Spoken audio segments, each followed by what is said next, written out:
Souls and hits oldies. Ready? Brought to you by Law Nation Sports. Presented by Frenkel and Frenkel. Personal injury lawyers. Appreciate you. And you.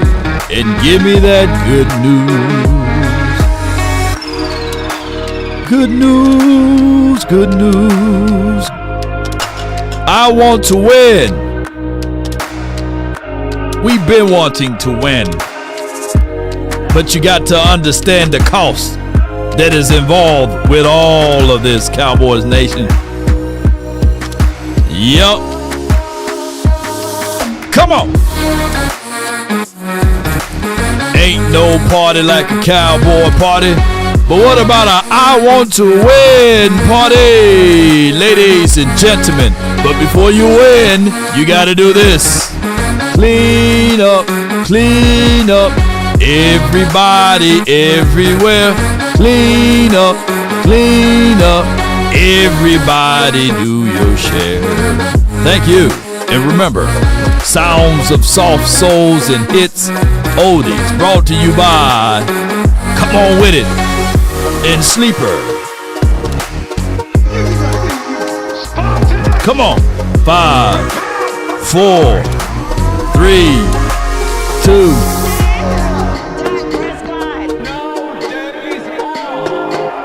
We here.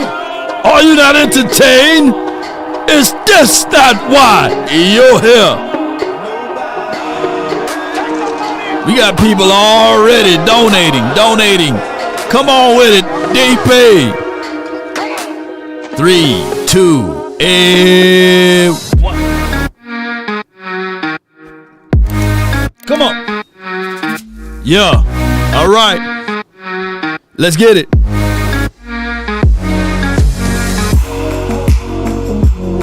Come on. Hey. I see Reese. I see Jeremiah Love. I see all of the people that we would love to. Ain't no party like a 1% party.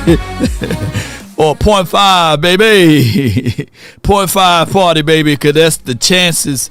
And when you looking at the eyes can tell the countenance. The eyes can tell the countenance of what's going on with the person, the body, the soul, the spirit. It's the gateway. And sometimes you can see it. As much as we talk bad about Matthew Eberflus, you can see the countenance on his face. And it shows the eyes of defeat. And your eyes tell it all, man. You know, your eyes ain't gonna lie on you, man. You know, you can say, man, that person look tired. Don't they look at their eyes, you know? And then you can tell when they defeated, right? And that's what you're seeing right here, man. When you look into the eyes, step into the light, Caroline. All right. And when you look into the eyes of this guy, Matt Eberflus, you can tell that, man, he's dealing with a lot of things, man. A lot of things. Let me see why it's so big right here. Boom. Here we go. All right. But it says Cowboys. Matthew Eberflus said he's going to go up home. Oh, my bad. Wrong one. He said he's going to go up in the booth and call the players upstairs. He called it from the field this season. He said he done it before, so he going to be him upstairs instead of him downstairs, right? So you can tell that he's trying to scramble and scrape. We're loud and clear. Let me know if I'm too loud, if I'm chipping or anything. Let me know, Cowboys Nation. I've been going through a lot this morning, been trying to figure out some things, so I appreciate y'all so much. CeeLos, appreciate you, man. Matthew is booty. And Ghost, it just dropped 2 days. Law, man. Go Cowboys. Appreciate you, man. James Simmons, appreciate you. Let me give all of the people shots out, man. Shout out to y'all, man. Even I wish YouTube fix this. Fix this, YouTube. I'm tired of all of these official names. I'm ready to have y'all nicknames back. You know, YouTube, fix it, man. So,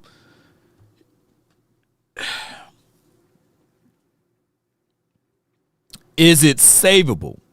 Shout out to you, Ace Boogie. Is it savable for Matthew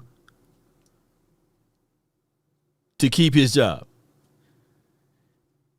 What will it take? What will it take for Matthew Eberflus to keep his job? You know, because I ain't trying to sit back and say that he should be given a second chance. You know what I'm saying? What did they used to call it? Second chance, Valley Ranch, something like that. You know, I'm not saying that at all. Enough people can look at the sandwiches that he was making, and we can say, yeah, man, the sandwiches and the things that was added to the sandwich, man, it never materialized into good things, bro. It's time for you. It's time for you to go. And I'm thinking that could be the situation and scenario. Let me go back here. Let me pull up what some more people had said about him. And they had the coaches' interviews today. So that's why, or the assistant coaches or the staff interview today with the media. And yeah, my guy John Machota got some some other pieces here. He states here in Matthew's comments here, and y'all can let me know once it is or will be available for I want to say YouTube, because normally they are posted on YouTube or what have you, and we'll review that.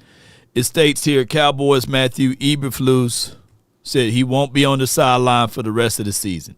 He'll be calling the defensive formation from the booth. So now we can see, hey, don't you know what? What if the whole entire time he got something wrong with them damn glasses and he thinking that they are closer than what they are? You know, maybe that was it. Maybe by him getting up in the booth, right? Maybe that's what was happening.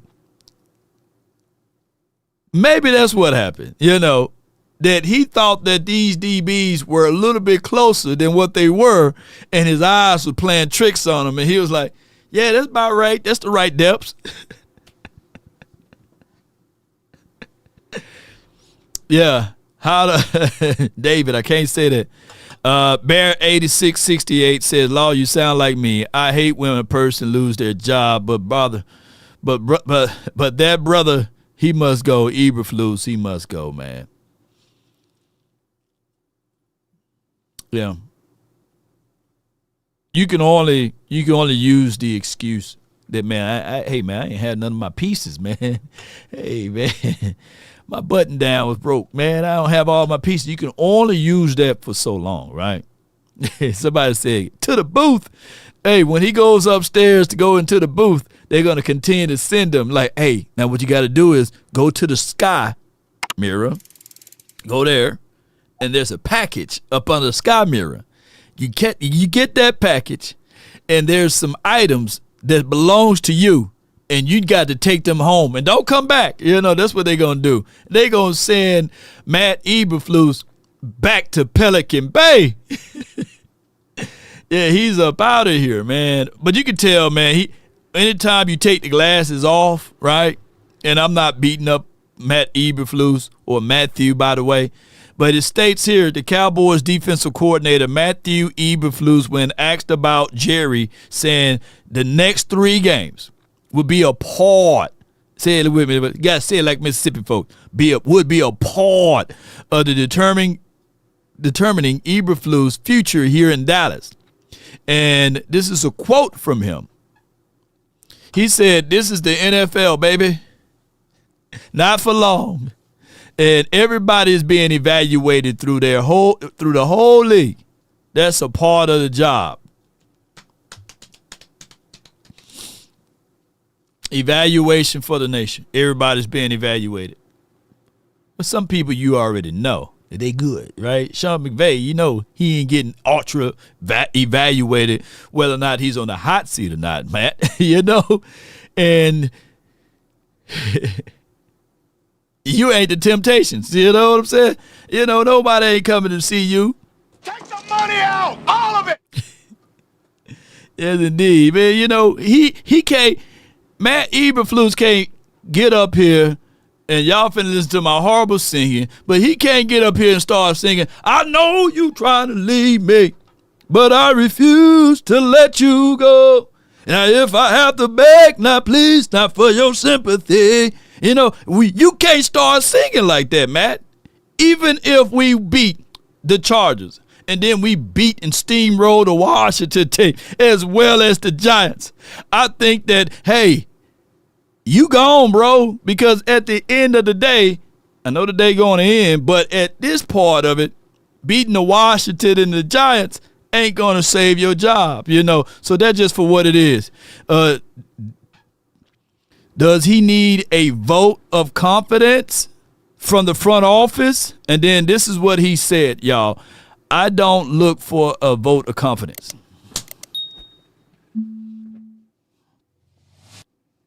What Boosie at? Hey, bro, come on now, dog. Come on, man. Boy, you should have been packaging some of those confidence, right, into little Skittle bites or something, bro, and eat them when you need to use them. Hypothetical deals there. So again, it's about doing your job. Oh, now you want to give the coach rah-rah speech. I know this is the NFL. We got to do a good job this week and focus on that. That's where our feet are. Okay, so he's saying basically be where your feet at, you know.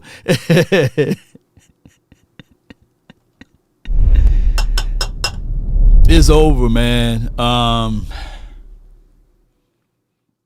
get it. Matt Eberflus is one of those guys that we can sit back and say, Ace Boogie says, you sound like Eddie Murphy. Shout out to Eddie Murphy, man. Shout out to Eddie and them. My thing is with all of this is that it's a little too late, but at least we can see something different. That's all we've been asking for. Because can somebody give me the definition of insanity, please? Can somebody put that down in the chat? What is the definition of insanity? And that's where we've been hovering around, doing the same thing over and over and over again. Now that Matthew Eberflus is in the booth, because in real life, you don't get a chance to see those highlight replays from the broadcasting view. But if you up in the booth, this is what you should be doing, Matt. Get you a real TV with the broadcasting on. So when they run the highlights and you can see how horrid some of the positionings of guys are as it relates to where they need to be and where they should be. Law, do you have any objections to this? Do you have any corrections to what is Matthew Eberflus' game plan was or will be or should be? I got you. Just hold tight for me. Here we go. Matt Eberflus. And here we go. We're going to play this, and this is from my guy Tag on Twitter and as well as TikTok. I do love these sessions here. Bear with me, Cowboy Nation. Situational play calling is the Listen properly. Cowboys defense is as bad as it is. Right now it's 4th and inches with about 3 minutes left, and the Cowboys are down by 8. They need a stop, and the Vikings need down to by get 8. to about right here. And look at the way the Cowboys are aligned. I want you to think of each defensive line tech. Listen properly, because we go over this all the time here. And this is spacing and alignments and how the numbers and the names get for those positionings there. Appreciate y'all. Appreciate y'all. Do me a huge favor. Hit that like button and share this content. Technique is a point of attack. 0 tech, head up on the center. That's a point of attack. Outside shoulder of the center. That's a 1 technique. That's a point of attack. 2-eye, outside shoulder of the guard. That's a point of attack. 2 technique, head up on the right guard. That's a point of attack. That leaves Kenny Clark as a 2-eye, outside shoulder of the guard. That leaves 1, 2, 3, 4, 5, 6 points of attack in between the two defensive tackles. Not to mention your defensive ends are lined up wide 9 outside of the tight end for Jadeveon Clowney. At best, you could call it as a Raku and a tech. He's really All right, so when we're talking about wide 9 techniques and we're talking about lining our guys up wider than what they should be, meaning that you're opening up the formation so that you can invite the run to the inside. That's basically what you're trying to do. You're taking away outside runs when you run wide 9s, right? For those who didn't know. Now, what you're trying to do here is funnel them inside. Now, when you do that, you better make sure that you got linebackers and other guys to fit those holes that you're trying to get people to run through. And if you don't do that, and yes, at the point of an attack, you got to be able to be really engaged and being able to disengage. So your release got to be good, and that's why they call these type of defense attacking style defense. Let's listen to more of what he said. Your linebackers are 1, 2, 3, 4 yards off the ball, 3.5 at best. You are asking to get duoed. Double team, rise. Double team, rise. And with that being said, this situation when we're looking at film, they want this duo. They want that. Believe it or not, they want the double team here, so that your guys can run free and make the tackle. It's the easiest 4-yard. And we got nobody in that particular spot. Your linebacker should have been able to read and shoot through that. Now, I think 55 was on the field, and the same as well when we see 59. These guys are not shooting their responsibility. And, of course, I'm going to tell you, me personally, I would rather for it to be condensed in the inside on 4th and short opposed to being wide open like that. That's just me from a defensive mind philosophy. But go ahead. Carry Aaron Jones has ever seen on a 4th and inches in his life. 4th and inches, are even worse because Eberflus's idea of a blitz is, well, what if we just sent a slot corner? And as a quarterback, you're taught when you see that to just throw to that open space. And there's no attempt on the back end to at least try to dissuade him from throwing this. It's the easiest throw. Easiest throw. What makes it even worse. Look at how easy it is, man. I promise you, I'm not beating up Matt Eberflus, but I am. C-Los can make that throw. Dominique, man, you can make that throw. Ghostface Gaming, he can make that throw with left hand or right hand. Ace Boog, man, Black, NBA Youngboy, Tupac and Biggie out of the grave. They all can make that throw. They all can make that throw. I can make that throw. And I'm older than Phillip Rivers. On the opposite side, they don't even send an all-out 6-man blitz. They drop James Houston to the coverage. Why is Odor shown on this side of the field? You have a diamond of 4 defenders for 2 receivers. Why not send James Houston too, by the way? And you got 4 on 2, right? And then the other side of the field or the formation, you just got the 2 on 2. But they playing so far in the nosebleed, it's going to take them a while. So hopefully when Matt Eberflus get up there in that booth, he like, oh, man, I got early signs of dementia, man. I should have been already knew that I couldn't play these guys in prevent defense and give them all underneath. Because all quarterbacks, ladies and gentlemen, would love to get in rhythm. And all this season, when you look up film and you look up tape and you dissect these type of things that's at you, you see that the Cowboys pretty much allow quarterbacks to get in rhythm, get comfortable, right? It's a 2-on-2 on this side. It's really a 1-on-2 on this side. What's the thought process? In the red zone is where it's the worst. If I told you the Cowboys were in man here, this is probably how you'd think they were lined. Inside defensive back on Justin Jefferson, middle defensive back on the middle in the bunch, outside defensive back on the outside in the bunch. And when TJ Hawkinson motions to the inside, you would think it just switches, right? Inside, inside, middle, middle, outside, outside. But no, the outside man in their little bunch is on the point man. Yep. Leaving Donovan Wilson, who is 5 yards away from the bunch, and about 3 yards to the inside. Yeah. Now, he can be the outside, he can be the middle, and he can be in the inside or the furthest left. Now, I do like the way he explained like how his coach probably told him to coach that up or what have you. And either way, the thing is, when it's bunch formation, that's what it's designed to do. And if you still have confusions and it's week 15, 16, 17, is sorry, Charlie, but you ain't going to be able to make no plays in the National Football League. And this will be the easiest throw, because if you pay attention to this quarterback here, he's staring down what he's trying to do. And I'm not trying to give my guy Donovan Wilson any passes, but let's just be real.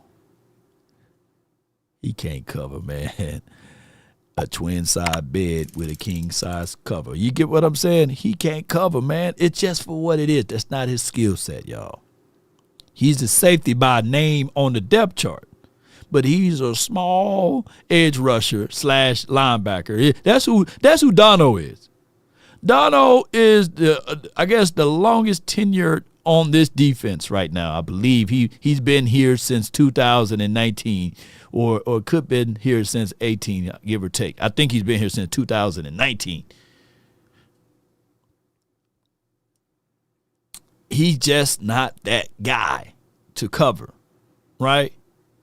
And the craziest thing is, and Mama Wilson, I love you. You know, I ain't beating up your son, I'm just saying what it is, you know. That's not his forte. What you want to do with him, if you put him in a pinch two cover, is to use his frame to redirect, to get you off of your marker. And I know bunch formation is hard to do that. But what you got to do is understand, if you're putting him out in free space, this is what's going to happen. To guard an out route. Woo! Another easy pitch and catch. Normally, defenses here are principled, right? This inside defensive back takes whoever's first to the inside. The outside defensive back takes whoever's first to the outside. And that leaves him to take whoever's left over. That's why there's this little switch release, right? Their goal is to confuse Donovan Wilson. But he's already fucking confused. He's so far from who he has to guard. Jalen Naylor genuinely could have just sprinted out. Yeah. And it would have been a wide open touchdown. Yeah, he could have just sprinted out. Process here. Justin Jefferson's wide open too. I just don't know what's being taught or called down here. It looks like they've got Donovan Ezeraku in this little bracket as a hook zone with Deron Bland on the outside. Right, he takes the slant, and if Justin Jefferson flips to the outside, that's where Malik Hooker's help is. So why is he with outside leverage? Why is he so afraid of him going to the corner of? Yeah, that's my guy Malik, man. He's my guy, man. But yeah, he I don't know what he was thinking on that when he had backside protection. Anyhow, you know, I don't know. I don't know what was in his thought tracks and his processing here. He had backside protection here. I'm gonna ask him. When I see him, I'm gonna ask him like, what was the thought processing here? Because you definitely just gave this man the gate wide open right here, and you defended this part really well. But you already had leverage here. That's leverage right there from 2-6. And technically, regardless of how there's no wrong way to eat a Reese's, that's a damn touchdown right here. Hey man, this dude had multiple choices to where he want to get his touchdown at. Yeah, that's how easy it was. You get what I'm saying? Like, to even point out how bad my guy was on this release, you got a touchdown right here too. You got one right here. Why is he so afraid of him going to the corner of the end zone if that's where his help is initially, right? Looks like that's what Deron Band is playing, but no. He just lets himself get cooked on an inside route. Boy.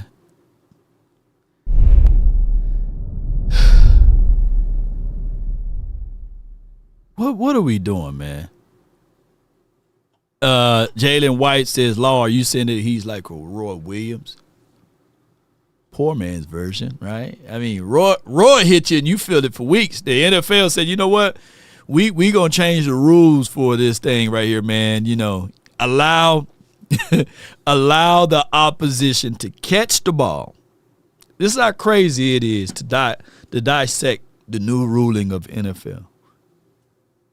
Now, the rule, let me tell y'all the old rule. The old rule was the ball touch your hand, you fair game. If the receiver get a tip of the ball on his hand, you can blow him up. That used to be the rule. That's why you got so many defensive players to this day, because they said, man, I'm going to be the one to deliver the hit. Old school football would be if the ball touches your hand, if the quarterback throw that ball and touches your hand, it's fair game. The new rule is, because Roy Williams used to be, we some head hunchers, man, you know. But the new rule is now the ball got to be touching your hand, and then you're supposed to allow him to turn to make a football move, and then you can go. Ain't that some bull sugar? So you mean to tell me that from a linebacker or from a safety perspective, I got to allow him to catch the ball unless I'm playing the ball, right? If I'm playing the ball, if I hit my hand to the ball, then that's good. But if I don't play that ball and that ball touches his hand, I got to allow him to turn to make a football move. It can't be a bang, bang, bang play. And that is for what it is, unfortunately. So you got to calculate that coming down at 230 pounds or 225 pounds, give or take. You got to calculate all of that as a defensive back or slash safety or slash linebacker now. It's difficult. It's difficult. And no, Donovan Wilson is not a Roy Williams, but he's in the elks of Roy Williams as far as coverage-wise, right? That's just for what it is. Yeah. Yeah. Roger 5509 says, I learned the first way. Yeah, boy, back in the days, man.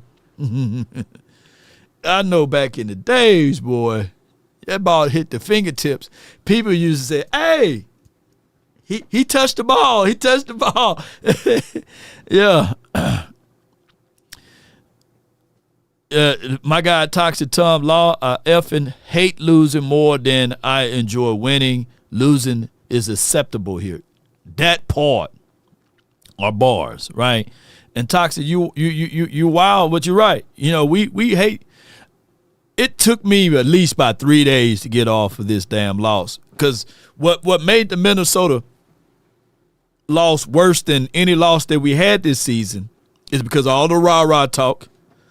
All of the, Dak Prescott is good against the blitz, and I know it wasn't against Dak Prescott far as his fault in this game, but what I'm saying is it's a home game. We talked about the corrections that we needed to make, and we ain't seen none of that stuff. They did all of that gossip, all of that talking. Talk. Man, we pissed off. Man, we mad that we lost against the Detroit Lions. We coming off of a short week. We got 10 days of rest. We should be able to win.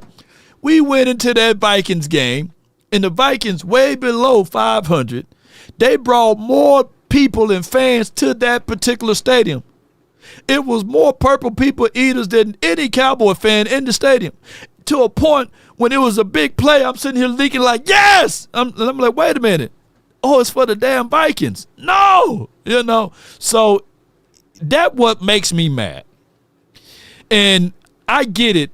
This is a situation, and this is the scenario that you got a rookie head coach who's like Benjamin Button because he's been in the league for over 25 years. And he's not a rookie, but he is a rookie. But he can't get full control because we're seeing the defense. And then all of a sudden, when it go bad, it goes completely bad. Brandon Aubrey couldn't hit water if he fell off of a boat. And I gave Brandon Aubrey a pass because, man, shoot, even a pimp can drop a dime sometime, man. So I'm sitting here like, okay, I get it. I understand. But I was so mad, man. So that's why I tell people, man, my brothers know. Twin know. And I got another brother named Law. He know. Man, we almost came to fisticuffs, man, over a damn loss because he was, hey, what'd you say again? You know when brothers get serious when you say, when they give you that look right here, hey, what'd you say again, bro? Say it again. You know what I'm saying? That's how mad I get after a loss. And I know y'all been following the channel for a long time. But, hey, man, it is for what it is, man. Yeah, so my thing is with all of that, it's not like this team couldn't get the pieces that we needed on defense. We hovering around $25, $30 million. I get all of that, you know. But at some point, you have to look into your eyes and say, man, that's a damn rookie out there, J.J. McCarthy. He want to dance into the end zone? At some point, we should have one person that got a few, and I'm not advocating anybody to hurt somebody, but we should have at least one person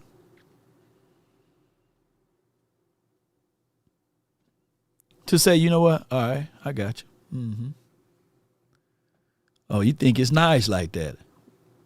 The next time you get that ball, I'm going to show you a little love. You get what I'm saying?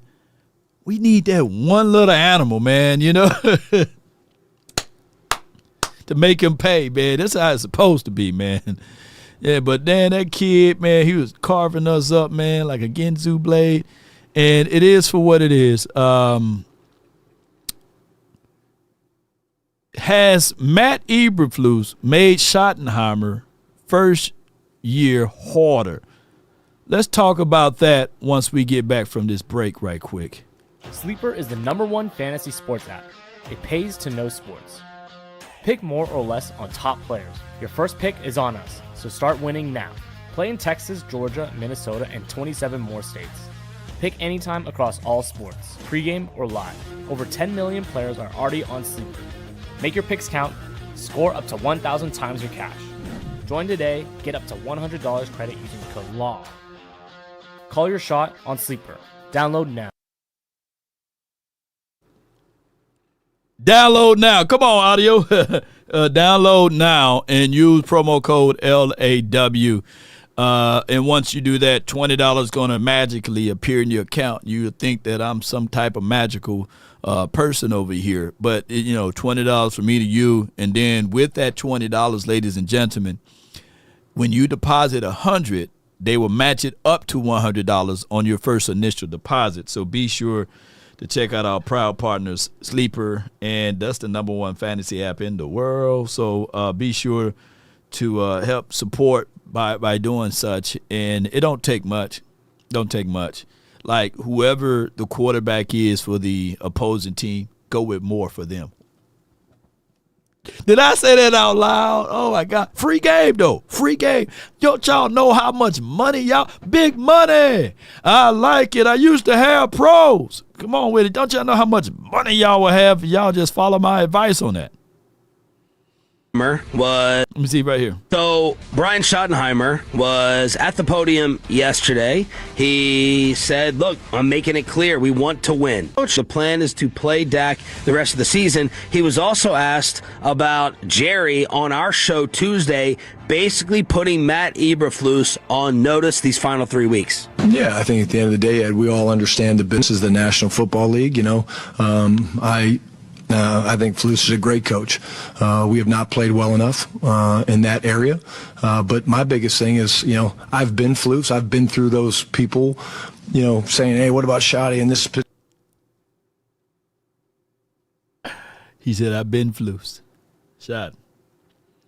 Schottenheimer, not Hootenheimer. You know what I'm saying? Hey, this is the situation that Schottenheimer, dog. It's a lesson learned. I mean, you know, old folks say, man, ain't nothing like ball sense. Them old folks be hitting you with some stuff, don't they? You know, sure.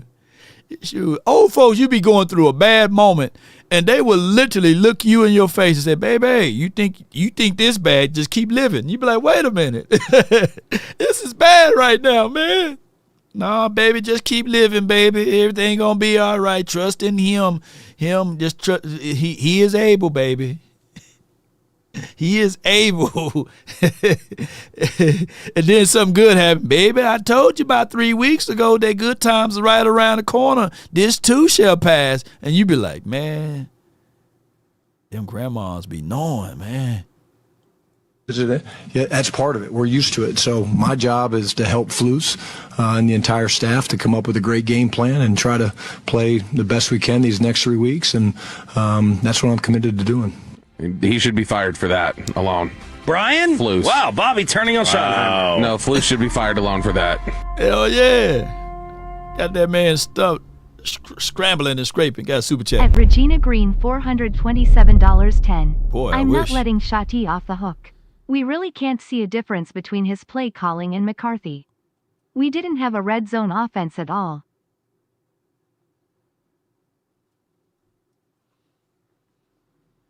Oh, Regina. Damn, Gina. Nah. But Gina, I appreciate you for your support. Really Damn. Gina? Come on, man.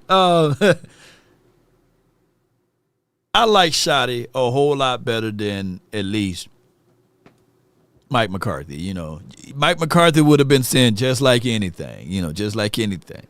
If we can't stop the team from moving the ball, just like anything, we're going to be playing behind the sticks. And we'd have seen so many shotgun runs this year. It would have been crazy, right? I think that with Schottenheimer, I will give you the red zone thing. That what made me really upset with him. He gave us a sample size week 1 against the Eagles, and then he kind of like, you know what, I'm going to get too cute. And I tell ladies all the time, a little eyeshadow here and there ain't bad, but when you start putting too much makeup on, you look just like the clown. You get what I'm saying? So I think that Schottenheimer put too much makeup on when he got inside the red zone. Man, all you had to do, you got 40 ounce, you got Javonte Williams who running like a tank, run that ball inside, right? Use your power plays then. Use up all of those big jumbo formats at that point then. But he didn't do that, so I will give you that. But one thing I can say, the creativity from the plays were a whole lot better this year. We didn't see a lot of hook routes, button routes, comeback routes, and all of those things. Hey, we had the Tiny boys? They had packages out there where they had Deuce Vaughn and Brandon Cooks and Kevontae Turpin. You remember that play from Mike McCarthy. So I will give you that. But I think that Schottenheimer going into the second season, not this year, but second season, we should see some corrections. We should. But I get it. Pound that rock. No hook routes. Yeah. The head coach shouldn't be sitting here talking about, I'm going to just do the best I can to help him out. That's why you're here. You're here to help him. It's like one of those charity programs you're seeing to give during Christmas right now, like 1-800-EBRFLUS. It's just the eyes of a coordinator. For just 50 cents a day. You could have your defensive coordinator. You could have a Kenneth Murray replacement for just 50 cents a day. Think about the fact we should do an Eberflus infomercial. I got you, man. For 15 cents a day.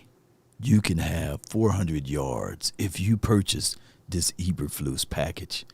He's allowing at least 25 yards per pass. And occasionally, his plan for 15 cents a day, you can occasionally stop the run, but will you be able to stop the pass? More on to 15 cents a day. Matthew Eberflus.org. Oh my God. That would be crazy. He's even talking about, I'm going to try to help him and, things like that. And the fact that in the middle of the season, his first coaching job, where he's also back to calling plays, the report was always about now Shotty's having to spend more time in the defensive room this week, and that's probably going to be the case moving forward. It's this has got to be exhausting for Shotty. It's got to be exhausting for the team. That's just to handle it. Why can't you handle it? And they can't. He can't. Handle it how? Now, this is a very good segment by them, by the way. Handle it how? How to handle the shortcomings of Matthew Eberflus. Tell him the damn truth. That's how you handle it. The truth is sometimes too hard to tell people, especially if they're in a position whereas they're your elder, they OG, right? He's the elder, he's the OG, he's the oldest guy, I believe, on the coaching staff on the team, Like, so people look up to him. He already been down that road of being the head coach. So he's supposed to have the damn wisdom and understanding of everything, right? But can you imagine you in the job, whereas you once was the head coach and now you the subsidiary or you the subservient, and now all of a sudden you got to listen to the youth? You got to listen to the person that got the job that you sitting back saying, that's supposed to be mine. And he would never say it out loud publicly, but at the end of the day, we call it egos, right? And I ain't talking about e-girls, you know, I'm talking about egos, edging God out. He got that complex, meaning to say, Matthew Eberflus probably was saying, like, man, this is a whippersnapper. They hired me before they even gave Schottenheimer the damn job. I knew I had the job, and now I got to listen to him. You gonna do this to me? All right, I know what I'm gonna do. I'm gonna show him better than I can tell him, right? And he definitely showed us, because at the end of the day, we keep continuing doing things backwards. And yes, Angie, honesty is the best policy. If you got a friend or somebody, they got that halitosis as breath, and they thinking their outfit is looking good and everything, pull them to the side and say, hey, did you get the tongue? What you mean? Did you brush them damn tongues in the back of that mouth? Man, you killing us over here. Man, you killing us, man. Kid ain't got nothing on you because your breath kicking so hard. So somebody got to tell Matthew Eberflus, hey, man, your vibes are off. You in the way most of the time. Aaron Whitecotton trying to get people in the right positioning, and you stumbling and scraping over here with your glasses at the tip of your nose, and you don't know what plays need to be called. Somebody probably did tell him the damn truth and said, man, why don't you just take your ass upstairs? Oop, did I say that out loud? Just like do the things to make the defense better. They are the worst defense in the NFL, like as a unit and statistically. Their talent is not the worst in the NFL. They should not be the worst defense in the NFL. The fact that they are, that's a direct reflection on the coordinator. So yeah. So has Matt Eberflus made Schottenheimer's first year harder? Yes. He's supposed to be able to help him, not hurt him. And I think overall he hurt him. Man, he hurt him. Yeah. Fly Park 3224 said, did you gargle with peroxide? Come on, man. Put a little water in there, man, and brush your teeth with that. Slowly. O says Dak only threw 5 incompletions, right? Yeah, some of those things. Dak Prescott went against the Vikings, 294 yards, 23 for 28 with 0 touchdowns, and leading to a 34. Let me pull it up so everybody can see what the issue is. And it's Albert. Dak Prescott stat versus the Vikings. And this is reminding me of JP. You know, JP says, man, you know what? We'll be winning games if we just get rid of Dak. And I get these sentiments and stuff like that. But when you start to think about and contextualize the things that if you put in a quarterback like a Joe Milton to a degree, or Trigger Trey Lance, or any of these quarterbacks, to this point, Josh Allen. You can start naming the elite quarterbacks outside of Joe Burrow because he can do no wrong, right? You know, he can walk on water. Yes, indeed. He got the cure to cancer. Joe Burrows can do no wrong. He just can't get to the playoffs, you know, and he don't play defense. That's Joe Burrows. Outside of Joe Burrows, what is proven is that you still need a complete team regardless of it. You can have a CeeDee Lamb. You can have a Pickens.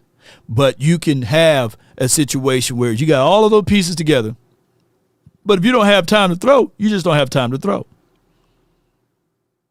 And I love how nobody's mentioning now, like, the solution to all of this is when people were saying, hey, man, when you got one of them ones, you know, you don't need all of that. The quarterback's supposed to elevate everything. Well, that theory is busted up now. Law, what are you meaning? Is Pat Mahomes Is Pat Mahomes going to the postseason? Now, I know he got an ACL tear, and I ain't making fun of that, right? But is he going to the postseason? Now, I get Joe Burrow. He's been banged up, and their defense is just as equaling of the Cowboys. But I heard that Pat Mahomes was a demigod, right? Now, if I pull up Pat Mahomes' defense, where we think that mug is ranked at? You get what I'm saying? Let me pull up. Let me see the Chiefs, right? Let me see the Chiefs. Let me pull up the damn Chiefs. Holy shit. Guess where the Chiefs defense is ranked at? Guess where their defense is ranked at? Can somebody guess where the Chiefs defense is ranked at? Come on, man. Oh, my gosh. Let us have that defense. Boy, I'll be purchasing my ticket to the Super Bowl. Man, come on, man. Guess where their defense ranked at? Come on, somebody.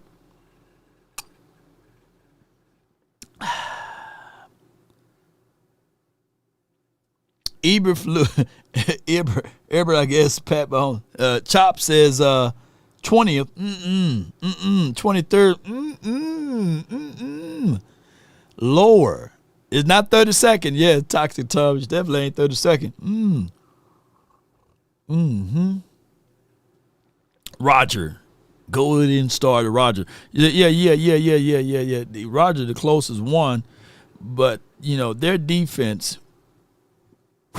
Here we go. All right. Here their defense go. Man, give us a 6th ranked defense, man. Give us some of that, man. Give me that. Give me that, man. 5th in points allowed, man. They only allowed 268 points. I'm scared to type in the Cowboys and seeing how many points we allowed. Yo, man, give me that, man. Shoot. That top 10 defense, man. And they 6-8. Let me go over here. Too. And by the way, let me see their lineups and stuff like that. Cooks, we played these boys. Watson, Williams, man, these ain't household names. Tranquil, Bolton is nice, and what's smooth name? Chris Jones. Somebody hit me up the other day and said, "Hey man, Spags talking about maybe they gonna do a whole reset over there in Chiefs land." Man, I'll break my pinky, but I put it back to get a nice bona fide defensive coordinator here. Schwartz, Spags, these guys that I know for sure is gonna finish or bottom out at top 10 defenses. Don't y'all know Matthew Eberflus? He always bottom out at top 15 to 20. He never been a top 10 or a top 5 defensive coordinator. So it is for what it is at this point, Cowboys Nation. But since we are cookie cutter pressure for time, I want to be able to let y'all know. Oh, hold on. Let me give you my Cowboys real quick. Where we at? Points scored. Hold on. I'm scared to look at this number, man. Ooh. Wee! God dang. That's crazy. We allow 400, say like my granddad, 420 points compared to damn Chiefs only allowing like 250 to 60 points. That's crazy. That's damn near half, man. Come on, man. That's crazy. That's crazy. Let us get some of that, man. Shh. I would have fired Matthew Eberflus midway through the season talking about we want to win. Now you want to win? You want to win now? You live your whole life. You die. You get to the creator and you say, "Hey man, I'm gonna do right now." I'm like, wait a minute, now hold on. We be mad as hell. We fool around, get to the high heavens. We get in. We try to be saints. That person get in, and all they was doing is partying the entire time, drinking drinks after drinks, saying, "Hey," they're killing folks, robbing and everything. And you were like, "Hey, man, that person was doing all type of nefarious things." And you get to the creator, and you get to the high heavens, and you sit there and you go, Hey, man, how you get here?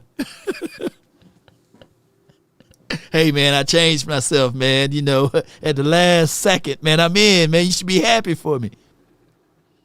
I know the type of funds you had, man. I know the type of good times you had, man, on earth, man. Well, I guess we all celebrate together, man. We all in here together. But the whole time, you in the eternity of time looking at him like, hey, man, G.O.D., send me back, man. Send me back. I just messing with you. You allowed more points than we scored. Man, that's crazy. That's crazy. Just crazy.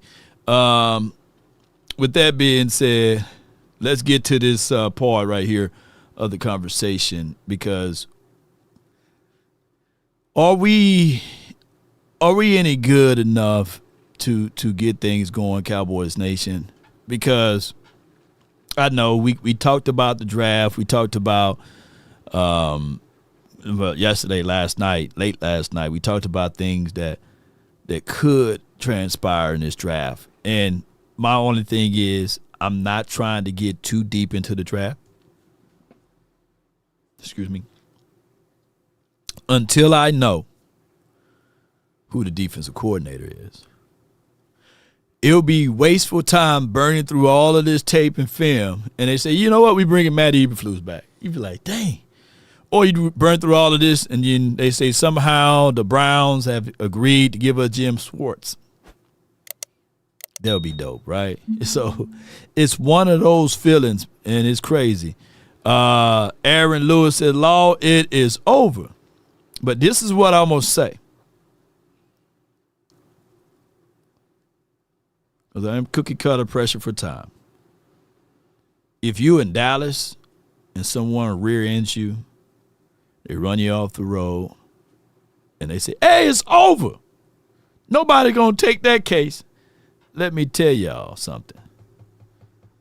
All you got to do is reach out to our proud partners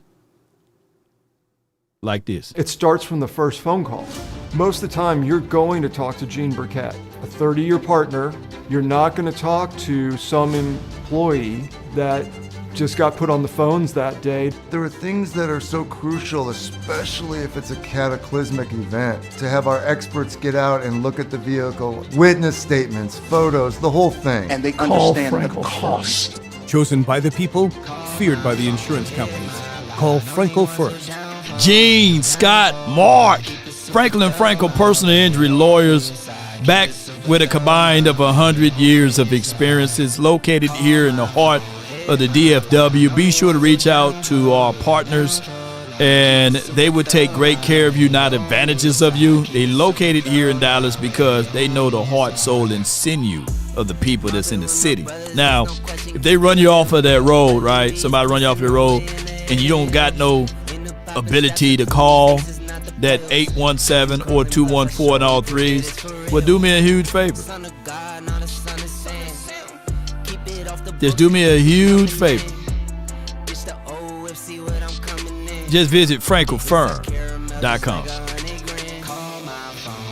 657-390-7391 is the hotline for your mind. Cowboy Nation, I got from the 304, which we don't wife them, but I got you from the 304, man. What's good with you, man?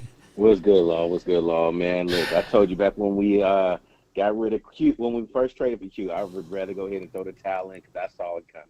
Oh, you saw it. We look good for two or 3 weeks, but you know how that goes. They get the tape on us. They know what we're doing. Once we changed it, he did make a change. Yeah. We went to that 5-man front. I give him that. I give him that. Yep. That was like lightning in a bottle, and it fizzled out because they figured out how to block it. When somebody makes an adjustment for you, you got to make the next adjustment. He just does not have that. Yeah. We went through this Rob Marinelli stuff years ago. We're doing it again. The conference has been locked. I hate to say it, but I could see him coming back just because of Jerry's infatuation with being cheap on defense. Yeah, you're right, man. Jerry Jones, his fullness of being cheap and his fullness of being optimistic, right? That'll be the only way. Now, if Shotty really cares about his career and go against the grain, if he's really that guy, then he'll bang the table and say, man, let me get somebody that I know. I'm going to tell you what, Shotty, I don't think Shotty has the cojones yet. But what I will ask and what I want to know is everybody's saying Brian Flores. When was the last time we've had a black head coach, offense coordinator, or defense coordinator? Damn. In any of Jerry Jones's time, you cannot tell me you didn't come across not one head coach, one offense coordinator, one defensive coordinator. Now, if you specialization coaches, DB, oh yeah, we love him and we'll make him assistant head coach. It sounds good. Please tell me one. And guess what? They got one at the top, and that's Will McClay. But Will McClay still don't have all the autonomy to do what he wants to do. You know, it baffles me, and it goes against these type of situations, especially when we start talking about X, Y, and Z things that the Joneses do. All I can say is we got this close to getting Marvin Lewis, though. And Marvin Lewis was an extension of Jason Garrett. He was Jason Garrett. Yeah. He didn't go in there. He ain't go in there and pat him on the ass and go to sleep with. He didn't go to the Jerry Jones Diddy party with him. That's what happened. Oh my gosh, man. Last thing. All I want to say, of course, go Cowboys. But at the same time, Law, I need you to keep it 100, 1,000, because I know there's things that you want to say that you won't say, because there's something else that's going on. Don't fall into that trap. You have always kept it 100. You've always kept it real, and you've always said what was needed to say. Yeah. But I'm starting to hear you stop yourself from going there, because you've already said it's affected you in certain ways, and certain doors have been closed because of the things you say. Well. All I can say is I appreciate you, man. But right now, man, I got so many knives and targets on my back, man. But hey, if I reach out to you and say, hey, man, they got me, I just want you to be able to get me too. Then you know what I'm saying? I spot you 10 to 15. Yeah, come on with it, man. Appreciate you, bro. All right. Thank you, man. As A. Lou, man, want me to get out here and fight these folks, man. The Joneses, man, they got specialized powers, man. They can make people disappear. allegedly, you know. But I get what he's saying. I don't think for and let me get off of this sponsor page right quick when I say this. What I'm getting at is that things got to look a certain way. Things got to look a certain way. And they want things to look a certain way, and the certain way that they trying to get it to look is up to appease certain investors, and the storyline got to be attached. Now, I'm not putting Jerry Jones and Stephen Jones into their world of being the R thing. You know, I'm not saying that they are that, but they are people that want something to look a certain way. And that's just how it goes. Did I say that good? You know what I'm saying? The butter knives coming like, God, no. You know, hey. And it is for what it is. They want things to be a certain way and a certain traditions, you know. It's tradition, you know. I got MJ from the 206, you in the mix, and then we got Toxic Tom next, so y'all hold tight. MJ, talk to me. What up, Law? What's the word, brother? Not much, man. Everybody done lost their mojo for the Cowboys. Yeah. All the LA, you know, 'cause LA is full of Cowboy fans. We gave up, Law. We got beat down because we hate the Eagles. Mm-hmm. You know, they all happy, and we just waste the season. Right. You know. We beat down, so we like whatever. You know what I'm saying? We just can't get over the hump. What? But you know, you get a good offense. I know everybody want to say Dak can't do this, but shit, man, you average 24, 27 points a game, you should be undefeated. Yeah. I don't even care. You know what I'm saying? On the one game, they score what? 14? I mean, you should have a favorable record if you're averaging 28 to 29 points. Close to 30, you should have a favorable record. Man. If defenses can hold teams to 20 to 21 points, that's the bar. And if you can hold them below 20, that's a real good defense. But historically speaking, the Cowboys haven't had like a solid defense since the Super Bowl years.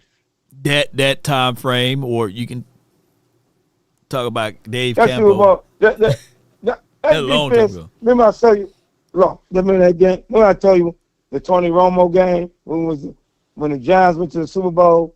Oh, yeah. That defense wasn't good too, man. See, Cowboys fans, y'all get caught up with the defense. Our defense ain't been good, man. I mean, a good defense is like that Baltimore Raven defense. If the Cowboys get a defense like that, okay, this is what I want to tell everybody. If the Cowboys get a defense that can stop the run, stop the pass, and stop a team with 14 points a game, 13 points a game, and then Doug Prescott lose, and then I will finally say y'all was right.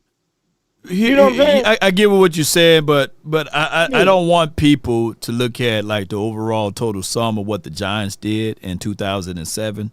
They were a team that they create pressure.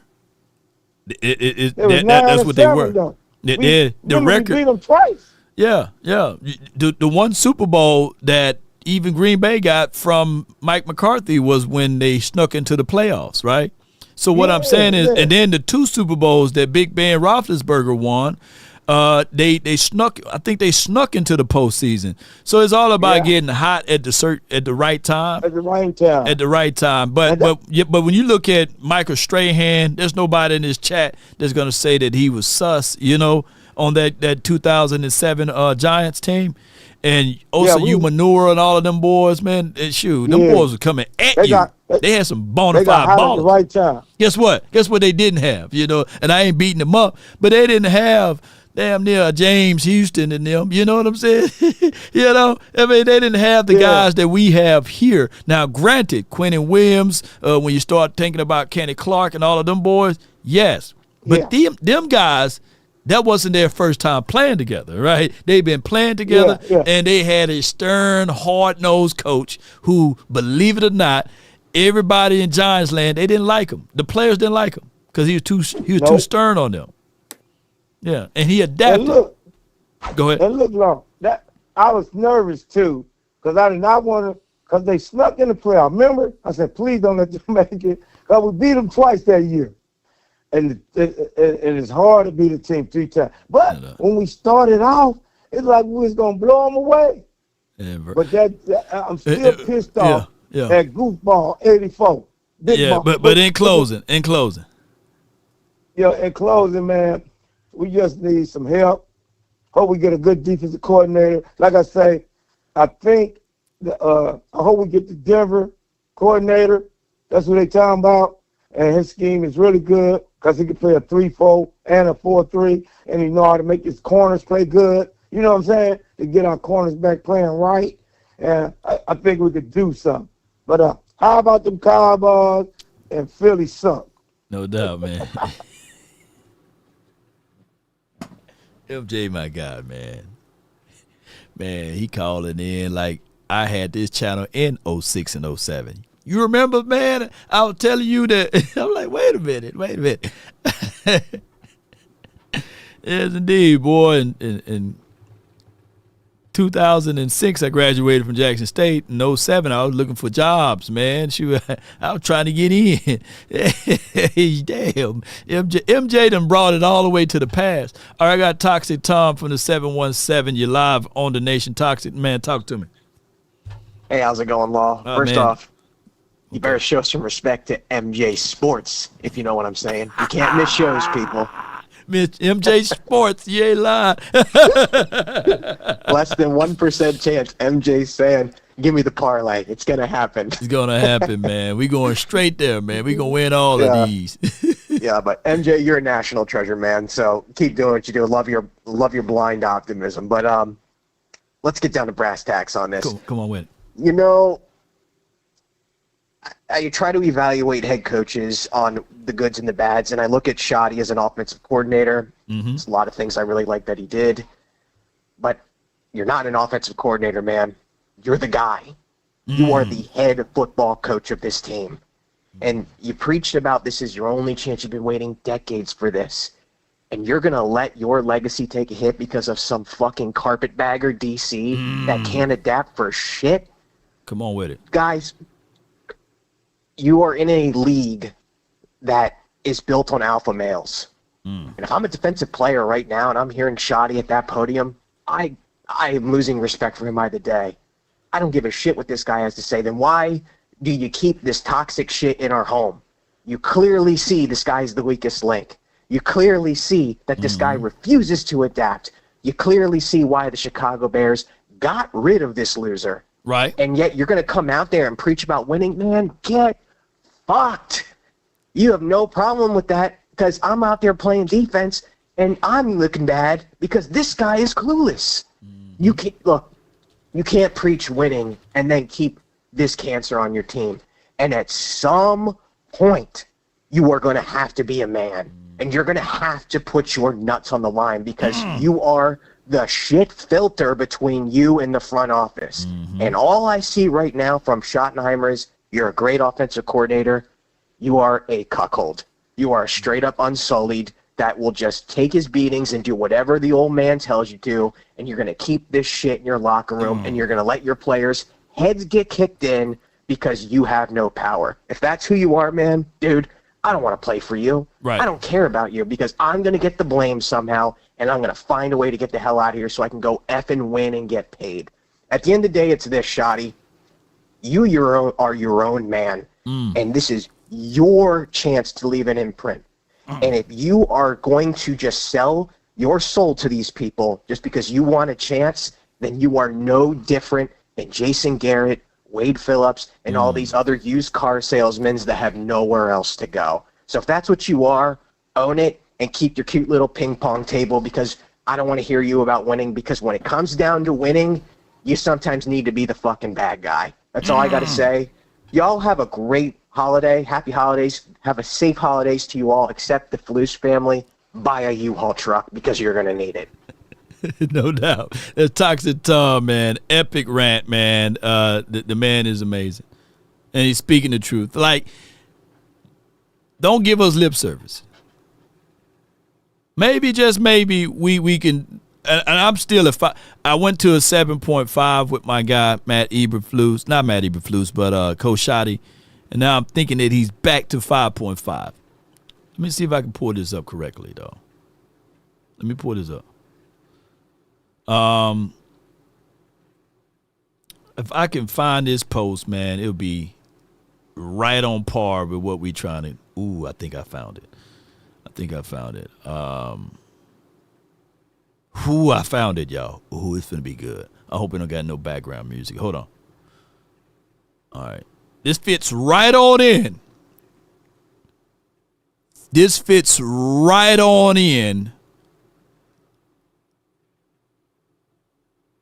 with Toxic Tom, what he said. Be 28-0 in New Orleans in the opening game. And that's when the big they got AC/DC. I can't play it. They got AC/DC playing in the background. But what I'm gonna do, I'm gonna try to extract this audio because this is something that we all need to hear. So if y'all got a little time, man, let me know. Y'all got a little time, and I don't have a lot of time, but if y'all got a little time, let me know in the chat because this is necessary. I got to play this audio because it fits right on in with what what my guy was saying. Let me see. Remove. Let me see. Remove background music. Remove. I'm going to AI. Remove background music. Let me see. Background music from my audio. Okay. Let me see if this. They want me to pay for that one. Hold on. Give me 1 second, y'all. I'm going to figure out because I need for y'all to listen to this. All right. Boom. I might can get it. Boom. If this happened, boy, we good. We good. It's all right. So it's processing. Moose Johnson.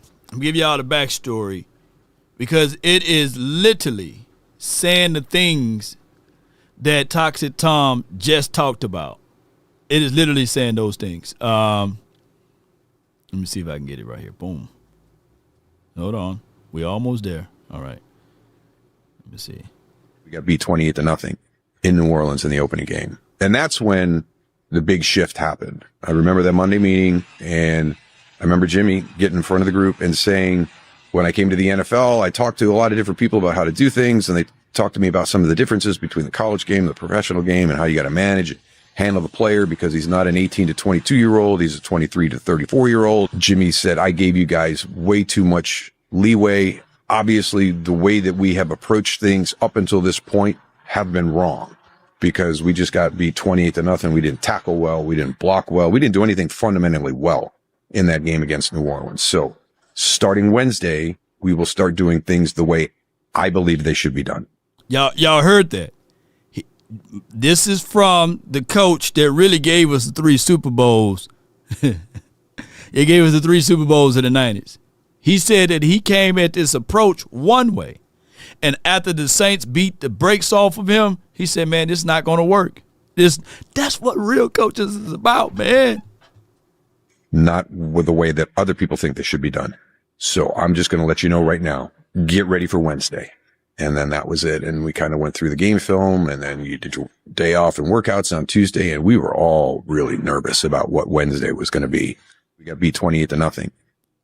That's coach right there. And that was Darryl Johnson that was talking about being able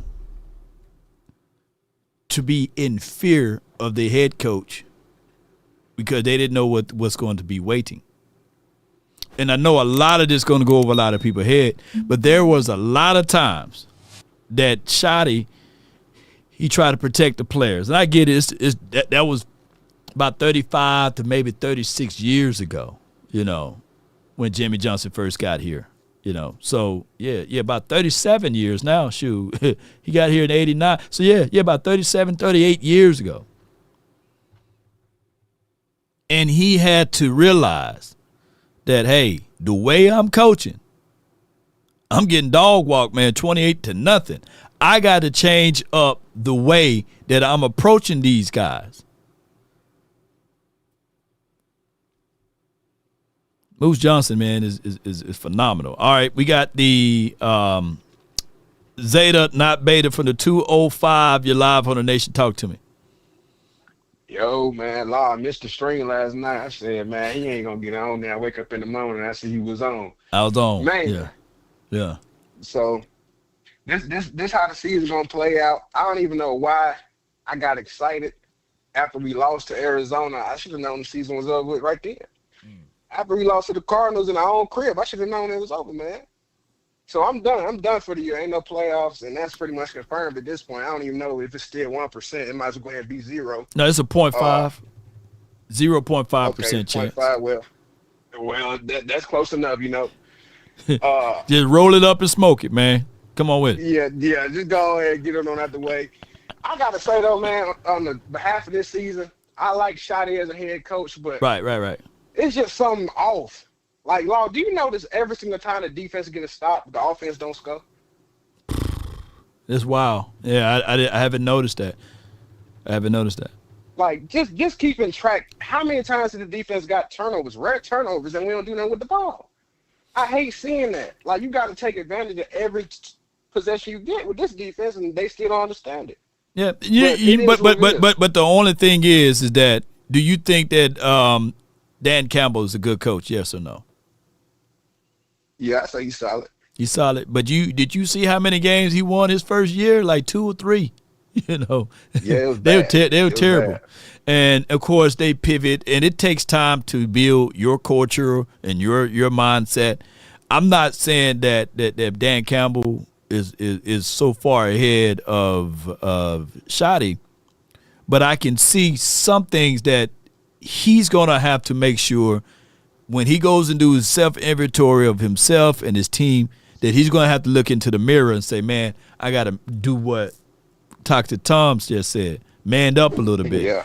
Some points you just got to drop your nuts, man. And I think that at this point, at least the Joneses haven't cut his off like they did with damn Mike McCarthy. They didn't got them. Well, you cut them. They got them things like this on them, man. I forgot them hedgers, They snipped Mike McCarthy.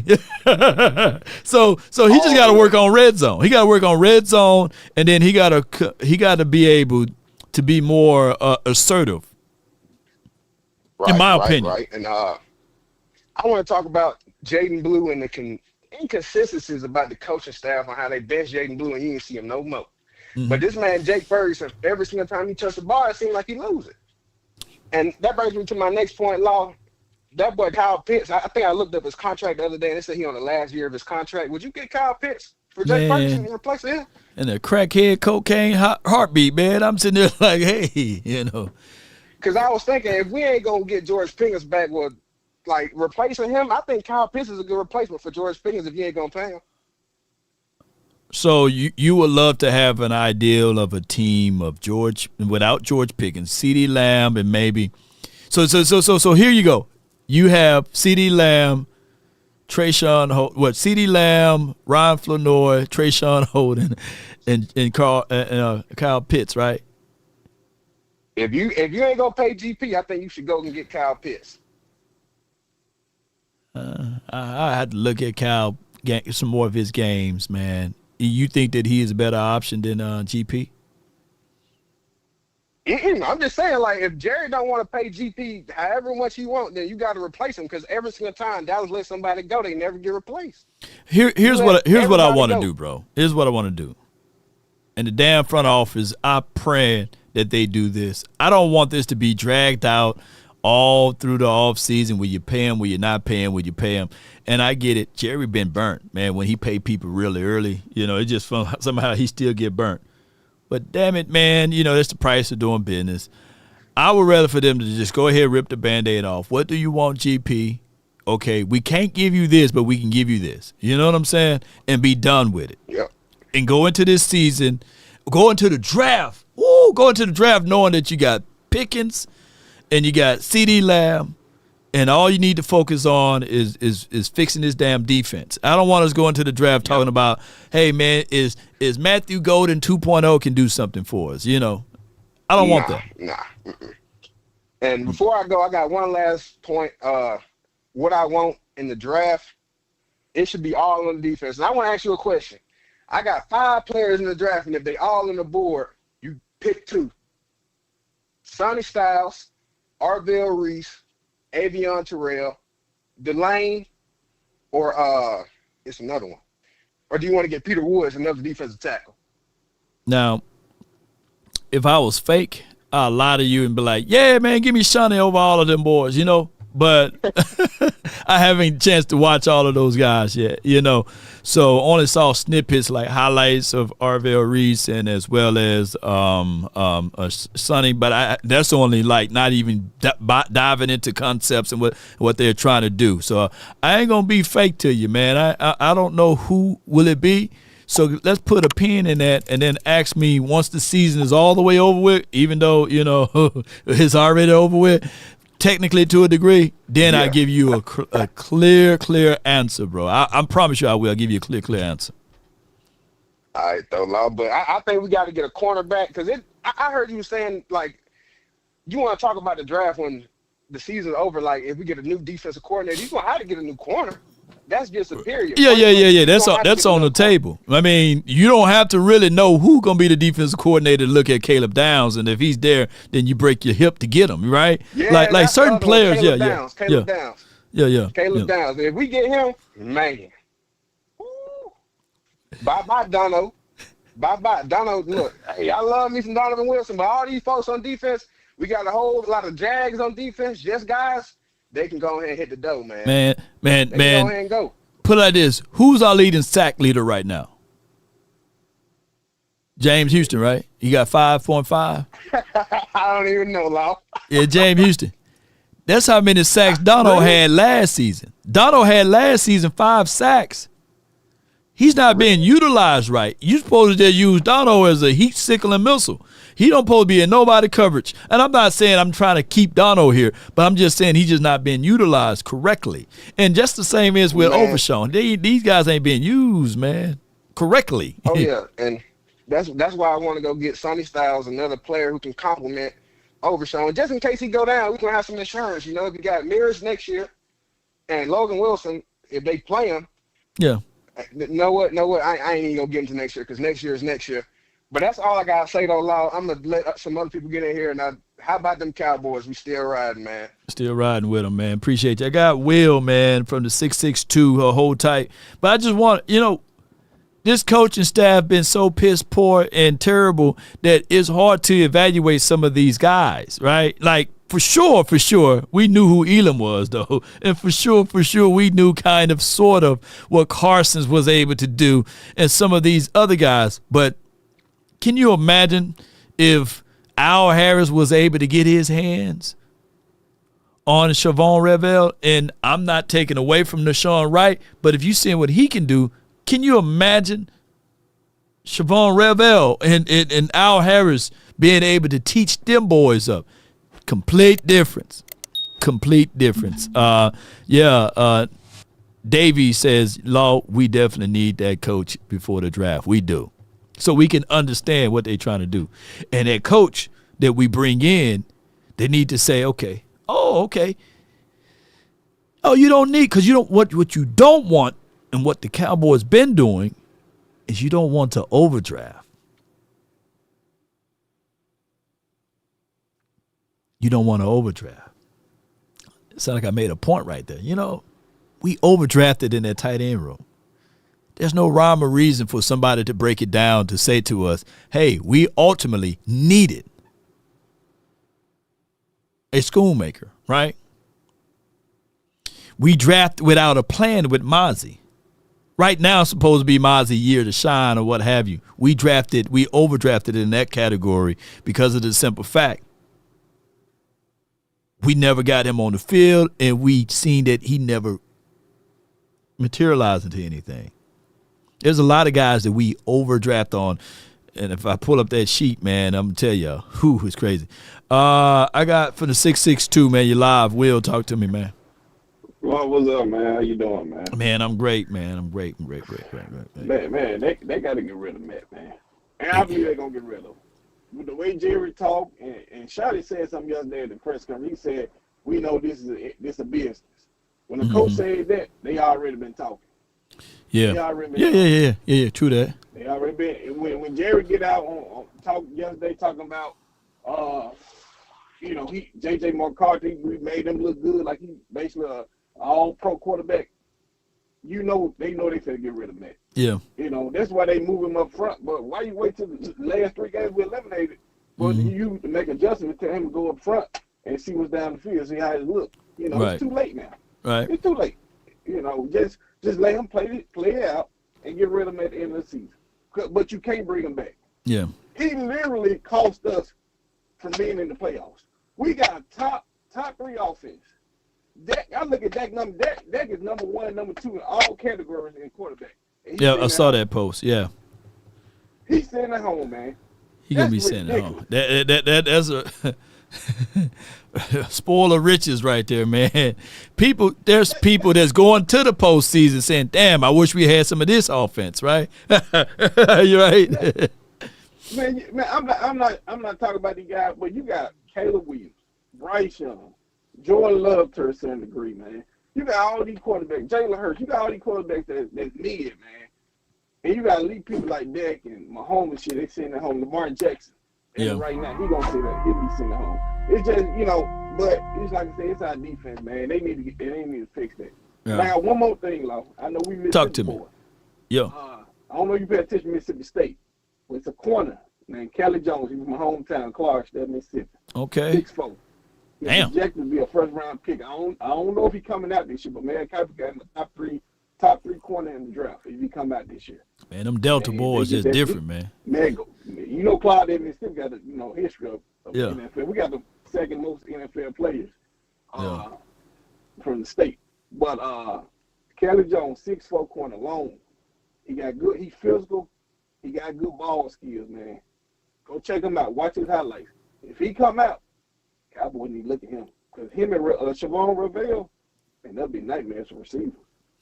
They will be, man. Man, go check him out, Lo. Kelly Jones, cornerback, Mississippi State. Yeah, and you know my guy Forbes, man. You know he doing a good job over there in Rams land. Forbes, you know what I'm saying? I'm glad he picked up too because I was rooting for him. He found a home. And guess what? Whew, it all depends on what system. He was washed up in Washington, right? You know, he needed a sandwich, you know, but he goes to the right system, you know, and shout out to the Forbes family and all of that good stuff. But it just goes to show you that sometimes you just got to get into the right system. And I try to tell people you got to be the right system. And corners like Ravel, you got to they like to put hands on receivers. Yeah. Because they already long. Yeah. You know, if you got a long corner like that, that's 6'3", 6'4", that's long, you want them to put hands on receivers because they're so long. Receivers going to be hard for receivers to, get to the ball at times. So, but that's all I got, long man. Appreciate you, man. Appreciate you, Will, man. Good call from him. And when we talking about this draft thing, it's a real thing. Goodbye. Yeah. Shout out to you, AI Tisha. But it is a real thing, man. Like, we got one thread left, you know, that we can say, okay, maybe this one little piece of thread can save us on this draft situation. Because if this don't seal, then don't y'all know that this will probably be marked down as the worst draft in NFL Cowboys history. Because 2023 was just a week ago, right? And when we look at this and we start saying to ourselves, man, Jalen Brooks, he working at Walmart now. Deuce Vaughn, man, he's over there at and I believe Denverland, giving up all type of good stuff over there, and he's on a winning team, on the winning side, but he's on the sideline.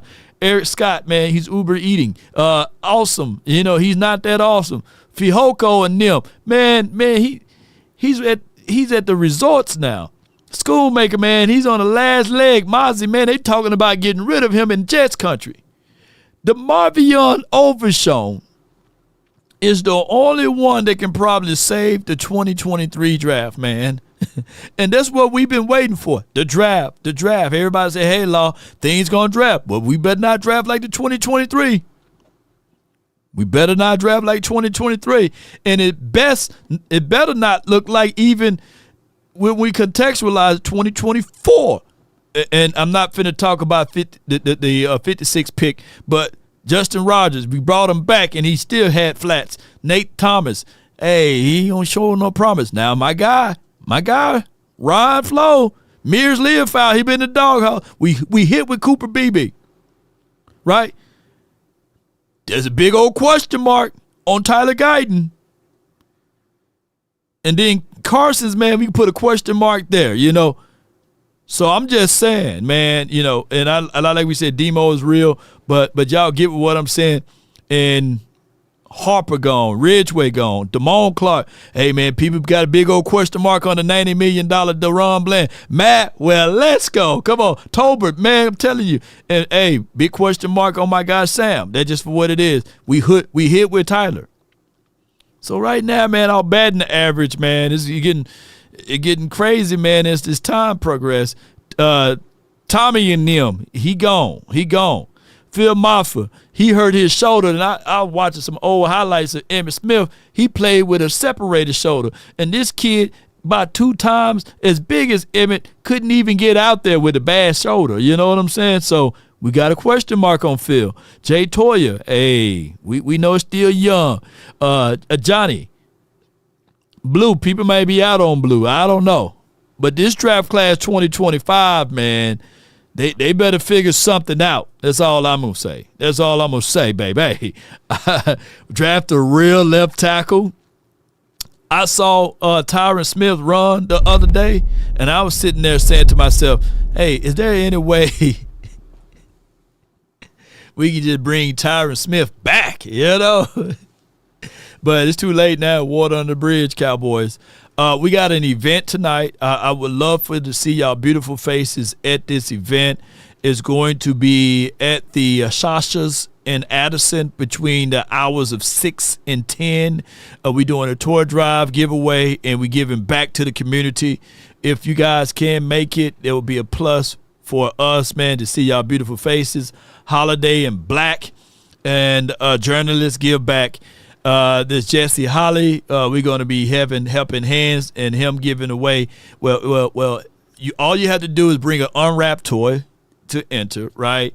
And it's between 6 and 10, so we're going to try to give back to the community and the world so that people can have themselves a great time during these holidays. Y'all know holidays been tough for not just me, but for a lot of people who lost loved ones, and we just trying to help the community heal and beyond. So tonight, we're going to be there, and I'm trying to get ready to set up there. So if you are in the area of the Addison area, be sure to check us out at Sasha's Kitchen and Cocktail.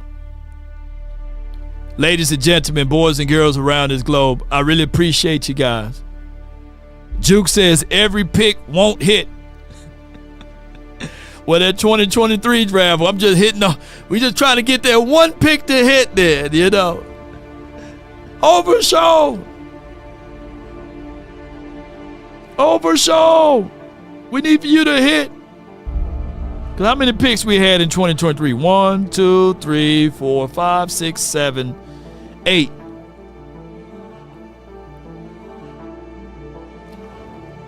Technically, we were waiting on that pick to hit. Out of 8 picks, I can't give you a boatload of confidence for Mozzie. He's gone. And Luke Schoolmaker, shout out to him for what he did last game. But it ain't enough for a second round draft pick. Come on, man. you know. And Overshown, we waiting. We need for him to hit. Everybody else on that list, man. Sheesh. It's difficult.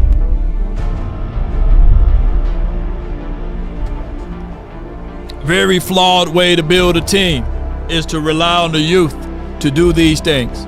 Cowboy Nation, in departing, even though we may be down, I remember Les Brown had a speech, and he says, man, if you fall, try to land on your back, because if you can look up, you can get up, baby. And I'm looking up. I'm trying to get up. I know that there's a lot of this going on in this world. Riggs! There's a lot of riggery. But what are you made up of? If there's one thing a man should always do, it's mainly to himself stay true. Never allow someone to change your point of view, unless what they bring or mean makes sense to you. Never judge a man by sight alone, nor by the height he has grown. And when speaking, keep it at a moderate tone, because raised voices turn those hearts into stone. You see, in the beginning, it was brother, our rival brother, rover brother. The morals of life, live, love, and respect for another.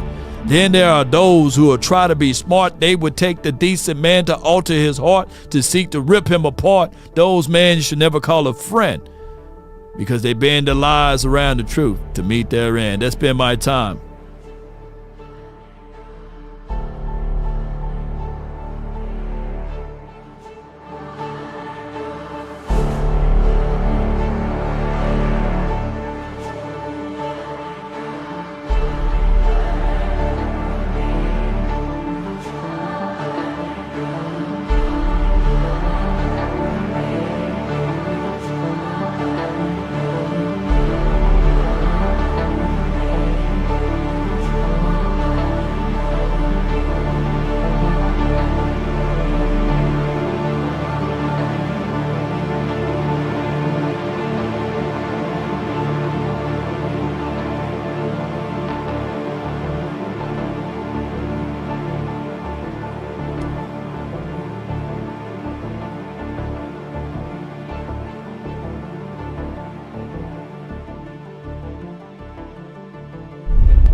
In the eyes of Matt Eberflus.